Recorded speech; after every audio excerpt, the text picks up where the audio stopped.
বদনা নসিব, লিখেছেন রিমঝিম রিমা। পর্ব সংখ্যা 1।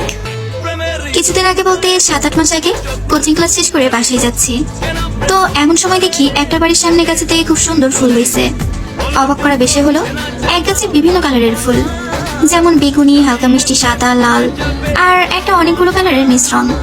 তো এই ভেবে নানা রকম কালারের ফুলে গাছটা ভরা। আমি পরে আপনাদের পিক তুলে দেখাবো না। তো ফুল দেখে লোভ সামলাতে পারলাম না। গেটের কাছে দারোয়ান আঙ্কেল ছিল না বিধায় ফুরুত করে ভিতরে ঢুকলাম। কি ভালো লাগছে দেখতে। সমস্যা হলো একটাই, গাছটা আমার থেকেও বড়। আর যদি আরো একটু লম্বা হতাম তাহলে ঠিক নিতে পারতাম। একটা ঠিকঠাক লম্বা ছেলে ফুলগুলো খুব সহজে পেরে আনতে পারবে। তো আমার স্কুল ব্যাগটাই ভাবে ব্যাগ আর নিচে রাখতে হলো না। এখন আমি নানাভাবে টেকনিক খাটাচ্ছি যে কিভাবে ফুলগুলো পারবো। ব্যাঙের মতো লাফাচ্ছিল ইচ্ছা মতো। আর ভাবতাছি কেন যে আরো বেশি করে ছোটবেলায় হরলিক্স কমপ্লেন খাইলাম না, তাই আজ এই দশা। তবে আমি আমার পোলা পাইন্টে হরলিক্স আর কমপ্লেন দুইটাই দরকার পড়লে মিক্সড করে খাওয়াবো। বাহ, নিজেরই ভাবনা নিয়ে ততক্ষণে গৌরব হইতেছিল খুব। আমার পিছনে যে কেউ এসে দাঁড়াইছে আমি তো খেয়ালই করি নাই। তখন আমি ফুল পাড়ার জন্য লাফাইতে ব্যস্ত। কেউ একজন, কি হচ্ছে এখানে? আমি না বুঝা, চোখে দেখোস না কি করি, কানা নাকি? দেখছি তো, তা লাফিয়ে কি যাবে? ধরো, বিরক্ত করিস না তো, বাল ফুল পাড়তে দে। আসলে আমি আমার কোচিং এর এক ফ্রেন্ডে বলছিলাম, আসলে ওই তো ওই রাস্তা দিয়ে যাই, ভয়েসটাও প্রায় অমনি। আর ওই মগারেও আমার তুমি কইরাই বলে, তাই অত খেয়াল করি নাই। কেউ একজন আবারও বলল, আচ্ছা তা ফুল পারছোস যখন এই বাড়ির মালিকের কাছ থেকে পারমিশন নিয়েছ? আমি ফুলের দিকে হা করে তাকিয়ে থেকে, পারমিশন কেন নিব? তুই জানোস এটা আমার শ্বশুর বাড়ি। আসলে আমি গল্পে এমন পড়ছিলাম, নায়কে জিগাই আর নায়িকা না চাই নাই এমন উত্তর দেয়, পরে দেখা যায় ওইটা নায়কটাই ছিল। তো আমি ভাবলাম এটা তো নাটক না, আসল জীবন। যদি টের পাইতাম যে এটা জীবন না জীবন। কেউ একজন বলল, আচ্ছা এবারে বউ তার মানে, তা তোমার স্বামী দেখতে কেমন? Heavy nice. অবচা জানিস না তো? ওকে। আমার হঠাৎ খেয়াল হইলো আমি অমনে না লাফাইয়া অরেই তো কইতে পারি, তাইলেই তো আমি আর আমার সোনামানিক ফুলগুলা পাইয়া যাবো। যে ভাবা সেই কাজ। আরো একবার আমার ট্যালেন্টকে নিজে নিজে বৃত্তি পাওয়াইয়া ওর দিকে না তাকাইয়া ফুলের দিকে হাত ইশারা কইরা দেখাইয়া বললাম, কথা কম কইও, আমার ওই ফুলগুলা তাড়াতাড়ি পায়রা দিত। আমার তাড়াতাড়ি যেতে হবে, আমার স্বামী আমার পথ চেয়ে বসে আছে। হাসির শব্দ চাইয়া আল্লাহর হস্তে পিছন ফিরে চাইলাম। ও মা, এ কেডা? এই হতো দেখি আরেকটা কুলা। কেমনটা লাগে? এই পুলিশ যদি কইয়া দেয় বাড়ির মালিককে, তাইলে আমার তো হাত পা বাইন্দা পুলিশে দিবে। কি করবো এখন আমি? মানে দেখেন, আমি আসলে দেখছিলাম। কি দেখছিলেন? পোলাটাই দেখতে কিউট আসছিল আর হেভি লম্বা, পা হইতে মাথা পর্যন্ত। একবার চাইলাম, দেখি একটা লং ট্রাউজার পরা, টি শার্ট, হালকা চাপদাড়ি, গায়ের রং ফর্সা, চুলগুলো কপালে বিছানো। বাহ, ভালোই দেখতে। তাই আমি এসব দেখার কারণ আছে। যদি ভালো শার্ট প্যান্ট পরা থাকতো তাইলে বুঝতাম যে এটাই এই বাসার মানুষ। তাইলে আমার অন্য নাটক করে এখান থেকে কাইটা করতে হইতো, কিন্তু এখন অন্য কিছু করতে হইব। শোনেন, যা দেখছেন ভুলে যান, বিনিময়ে আমি আপনাকে টাকা দিব। ও তাই বুঝি? তা কত টাকা দিবে? 70 টাকা। হ্যাঁ, আমি ভাবছিলাম যে ছেলেটাকে হয়তো টাকার পরিমাণ বেশি বলে ফেলছি, তাই অবাক হয়েছে। কতক্ষণ পর দেখি মিটু মিটু হাসে, আর আমার তো কাটা চলতেছে। তারপর দিলাম 70 না, ভালা পাইয়া আরো 5 টাকা বেশি দিলাম, 75 টাকা দিলাম। দয়ালুগিরি দেখাইলাম। এরই মধ্যে দারোয়ান এসে পড়লো। আমি তো অবাক। আরে ছোট বাবা, তুমি এখনো বাইরে যে বাসে যাও? মানে উনি ওই ছেলেটার সাথে এমন ভাবে কথা বলছিল যে আমার আর যা বোঝার আমি বুঝে নিছি।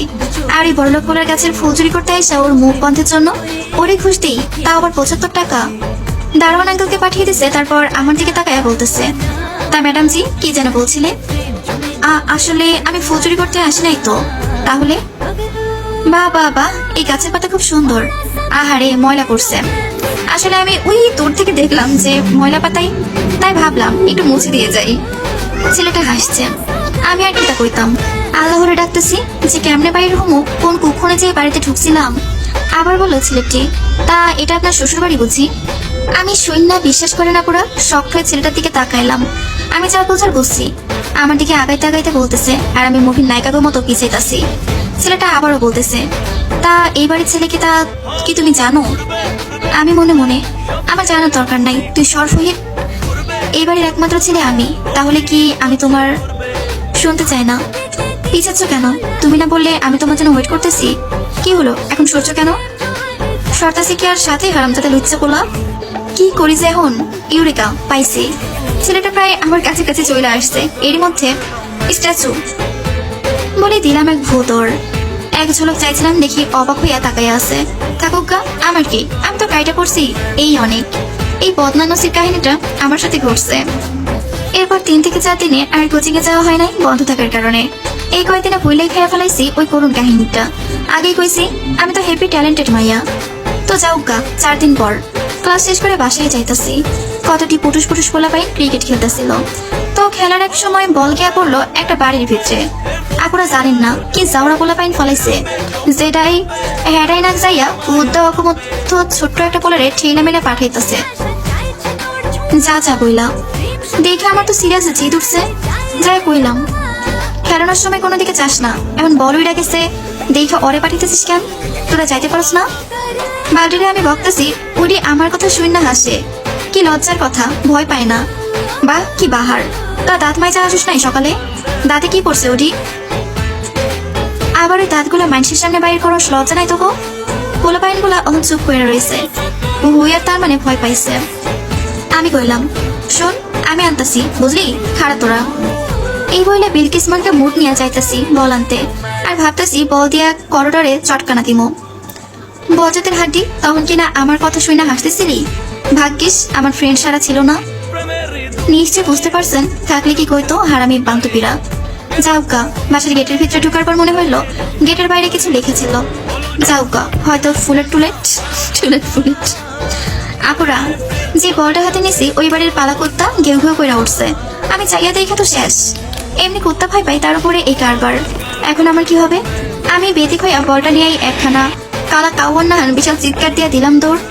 আমি তো আমার সাদা মনে সামনের দিকে দৌড়াইতেছি, ভাবছি কুত্তা আইতেছে। ওরে আল্লাহ, আমি কি আর জানি ওই কুত্তাই আমার চিল্লানিতে ভয় পা পিছনের দিকে দৌড়ে গেছে। বা তখন আমার আরেক খাড়ার ঘা দেখি সামনের দিক দিয়ে একটা পোলাই সাইকেল চালাই আইতেছে।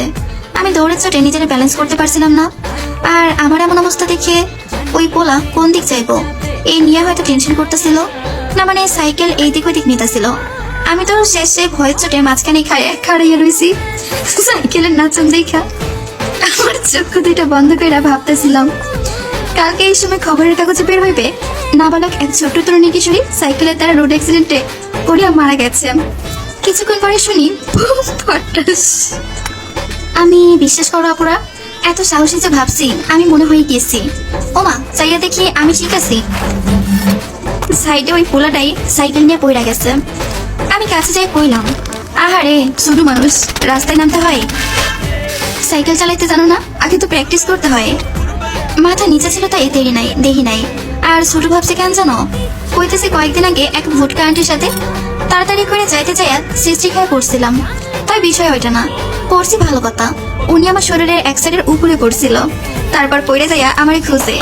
আমি ওনার মাইন্ড কাছে পায়ে আটকাইয়া ওয়াশ ছাড়তে পারতেছিলাম না। অনেক কষ্টে ডান সাইডের হাত উঁচা কইরা ইন্দুরের মতন মুখটা সামনে বাড়িয়ে খালামারে কইলাম, আমি এই যে আপনার পাশার নিচে। ওইটা কইটা খালামাই দেখি মাম্মা কইরা চিল্লাই উঠছে। আমি ভয়ের চুটির বুক ধইরা আছি। পরে দেখি ওনার আম্মা আইছে, তারপর উনি বিচার দিতেছে, আম্মা এই মেয়েটা আমাকে খালামা বলছে। আমি ভাবলাম যে চিপাইছিলাম তাতে মরাটন ডাক, আর মুখে আনতে পারি নাই। তাও অনেক কষ্টে ব্যথার শরীর নিয়ে কইলাম, ও সরি আন্টি। মাম্মা দেখো, আমাকে আবারও আন্টি বলছে। আমি মনে মনে ধুর বাবা, একে জ্বালাই পড়লাম, তাই কইবে কি ওটারে? আচ্ছা সরি আন্টস। এই মেয়ে, তুমি এই বাচ্চা মেয়েকে কি সব রাখতেছ? এটা বাচ্চা? আমি কি তাইলে আজকে আমারে যাই কমো? আম্মু আমি এখনো জন্মই নাই। আমি কইলাম তাইলে কি কমু আফা? যাও কা, কথা আর বাড়াইলাম না, তখনই শিক্ষা হয়েছিল। আল্লাহ গো আল্লাহ, ভাগ্যিস চাচি কইয়া ফেলাই নাই। মূল ঘটনায় আবার পোলাটা চিকনা দেখা ভালো পাইয়া কইছি, আহো পিচ্ছি আমার কুলে আহো, বাসা দিয়ে আসি তোমারে। ছেলেটা রাগে রাগে চোখে আমার দিকে তাকাইয়া, হোয়াট আর ইউ ক্রেজি? এটা তো ওই লুচ্চা পোলাটাই। আমার ভয়ের চোটে শীতল লাগছিল। এটা অভ্যাস, আমার ভয় পাইলে শীত করে। তুমি বরিশালের মেয়ে তো, তাই বেশি ভয় কইলাম। হয় বই। ছেলেটি আবারও হাসে। আগে আপনার এমন দশা হইল কেমনি? বিলিভ মিয়া পুরা, আমি ভয় গেছিলাম ওনাকে দেখা ভয়ের চোটে যে উনি আমার জন্য পড়ে গেছিলেন। কি মেয়ে রে বাবা, এই তোমার জন্যই আমি পড়ে গেছি। রাস্তায় এমন দৌড়াদৌড়ি করছিলে কেন? পাগলা কুকুরে কামড়েছিল? আমি আর কি তা কমু, কিছুটা হইলেই তো সত্যি যে কুত্তা দেখে ডরাইছি। কিন্তু না কইতাম না, আমার তাহলে ভীতু ভাববো। আসলে গরম লাগতেছিল তো, তাই দৌড়াইতেছিলাম গায়ে বাতাস লাগানোর জন্য। এমন কথা কি তোমরা কখনো শুনছো বোনরা? আমিও শুনি নাই, ভয়ের চড়ে কইলাম আর কি। ততক্ষণে ছেলেটা উঠতে উঠতে আমি হেল্প করি নাই, টাকা করছি নাকি ওটারে উড়াইতে হেল্প করবো আমি? মুভিতে দেখছি যে উড়াইতে গেলে আবার গায়ের ওপরে পড়ে। বাবা গো বাবা। ছেলেটা বলল, মাথার নাটকি ঢিলা নাকি তোমার? জি না। ছেলেটা আমার পা থেকে মাথা অব্দি তাকাইয়া কইল। ধরো কি কইলো আমি কেমনে কইতাম? জি আমি তাহলে আসি, আসসালামু আলাইকুম। আমার পিছন থেকে প্রচুর ডাকতেছিল, কি কইয়া জানেন? ফুলের মা কইয়া মেজাজটাই গরম গরম হইয়া গেছিল। কিছু কইলাম না, পিছুও চাইলাম না, যেন আমি বয়রা। ফুলাটার পায়ে ব্যথা নইলে ঠিকই আইসা হাত ধরে টান দিত। সত্যি ফুটা কপাল হইলেও কিছুটা ভালো আসছিল। আমি বাসায় এসে পড়ছি, তারপর খাইতে হবে তো যে দৌড়খানেই না দিলাম আমি। ভাগ্যিস কেউ দেখে নাই, কারণ আমি জানি যখন আমি দৌড়াইতেছিলাম আমার বোরকা উপরে দলা কইরা কোসাইয়া উঠে দৌড় দিতেছিলাম। যেমন কোনো পোলা দৌড় দেওয়ার সময় লুঙ্গি অর্ধেক খুলে গেলে লুঙ্গি আধা পড়া অবস্থায় যেমনি দৌড়াই, ভাবা যায় এগুলা। এরপর থেকে ওই রাস্তা দিয়ে কোচিং এ যাইতে ভয় লাগতো। ভয় লাগবেই বা না কেন, অমন একটা ফুইটকার যদি রাস্তায় দাঁড়িয়ে থাকে তো ভয় তো করবই। পরের দিন কোচিং এ যাইতেছি ফ্রেশ মাইন্ড নিয়া। আমি আবার বরাবরই নিচের দিকে তাকাইয়া হাঁটি, তো সুন্দর করে কুটুস কুটুস পায়ে হাঁটে যাইতেছি। এমন সময় একটা ছেলে মনে হয় সামনে আসে দাঁড়াইলো, কারণ আমি খেয়াল করি নাই, নিচের দিকে তাকাইয়াছিলাম। তো ভালো কথা, তুই সামনে খাড়াইছস, সরবি নইলে সাইড দিবি। তা না, হ্যাঁ আমার লোকে কিছুটা কাবাডি খেলার মতো করতেছে, বুঝলেন না তো? আচ্ছা বলতেছি, আমি এই পাশে গেলে সে ওই পাশে যায়, আবার অন্য পাশে গেলে সে ওই দিকে যায়। মরণ। আরে ধরো, রাস্তার কি ঠেকা পড়ছে আপনার? কয়ে চেহারার দিকে তাকাইলাম। ও মা গো, এটা কেডা? মুখের উপর একটা রুমাল পেঁচাইয়া রাখছে, কি চাই আমার কাছে? আমি ভাবলাম আচ্ছা যদি কিডন্যাপার হয়, কিংবা ছিনতাইকারী, কিংবা মেয়ে ধরা, অথবা যদি কল্লা কাটা। আমি ছাইরা দেন আমারে, বিশ্বাস কর না ফা। আমি থাকুক ভাইজান, আমার কাছে কিছু নাই, আমি খুব ভালো মেয়ে। ছেলেটা ও মা চিকনা গলায় কইতাছে, আমি তোমায় চাই, তোমায় আমার খুব ভালো লাগছে, তোমাকে আমি আজকে আমার সাথে নিয়ে যাব। কি কয়, ওর কি পাগল হয়েছে? আমি ব্যাগ না কম্বল যে সাথে করে নিয়ে যাইবো? বুঝছি, এই টাওরা কোলারে আমার এখন সাইজটা করা লাগবো। কিন্তু কি করবো ইয়াহু পাইছি। বাহ কিতনা ট্যালেন্টেড মাইয়া আমি। আচ্ছা খুব নেওয়ার শখ আমারে তোর, তাই না? তুই জানোস আমি কিটা? কেডাই আপনি আহাফা? আমি হয়েছি এই এলাকার মালিক।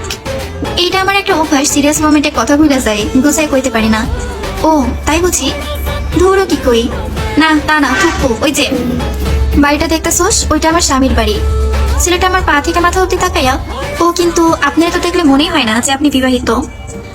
মনে হইব কেমনে? আমার তো বিয়েই হয় নাই। আমি তো খুব মনে পড়ছে যে আমি বড়দের মতো কিতা কইয়া ফেলাইতেছি।